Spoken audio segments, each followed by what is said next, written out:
ẹ̀yin tèmi ẹ jẹ́ kí n rant díẹ̀. Mo fẹ́ rant nípa àwọn production managers or àwọn coordinators as the case may be.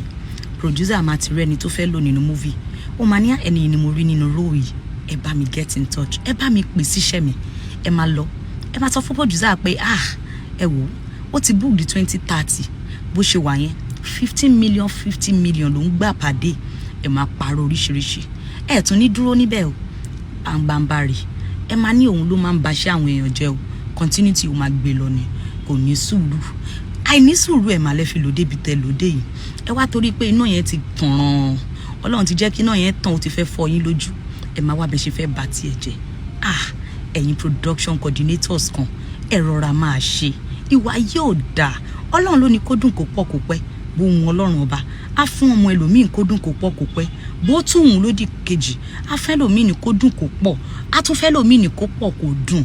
Ẹ wo bí ẹgbẹ́jẹ́ forí. Ẹgbẹ́jẹ́ forí. Ẹ fi àwọn iná tọ́lọ́run ti tàn lẹ̀. Ẹ má paná ẹni ẹkẹ́ni. Ẹ tí ẹ lè rí pa nítorí Ọlọ́run ọba kò ní fún yín ṣe.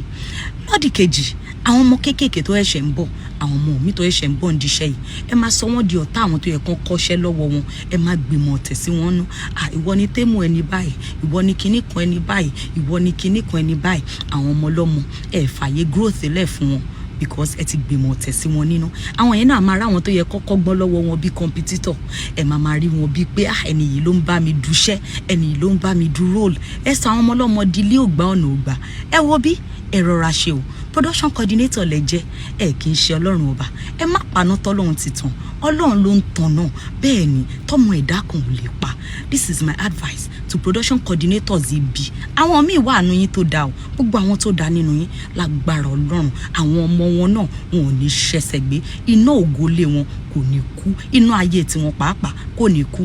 So ẹ̀yin èèyàn wa ẹ ti gbọ́ àwọn ọ̀rọ̀ yìí tí Wùmí Toríọlá tí ó sọ tán nínú fídíò tí ẹ ṣẹ̀wò tán yìí látàrí nǹkan tí àwọn production manager tí wọ́n ṣe fún wọn ní movie industry fún àwọn tí ó ti wà ń bẹ̀ tẹ́lẹ̀ àti àwọn tí ó ṣẹ̀ ń bọ̀ lẹ́yìn ẹ ti gbọ́ nǹkan tí Wùmí Toríọlá tí ó sọ látàrí ọ̀rọ̀ tó ń lọ láàrin wọn ẹ̀yin èèyàn kí ni ẹ rí sí ọ̀rọ̀ tí Wùmí Toríọlá sọ yìí ẹ sì ti gbọ́ nǹkan tí òṣèrébìnrin tí gbogbo wa mọ̀ sí àǹtí Sídí èyí tí wọ́n pè ní Kẹ́mi T ẹ ti gbọ́ nǹkan tí ó sọ nípa ọ̀rọ̀ yìí ẹ ti rí kọ́mẹ́ǹtì rẹ̀ lẹ́gbẹ̀ẹ́ náà kí ni ohun tí ẹ wá lérò lórí ọ̀rọ̀ yìí ẹ̀yin èèyàn wa ohun tí ẹ bá lérò tàbí ẹni tí ẹ bá rò pé arábìnrin yìí ń darí ọ̀rọ̀ rẹ̀ sí ẹ tẹ sí comment section kí a lè sọ̀rọ̀ nípa rẹ̀ tó bá rí bákan náà ó dàbọ̀.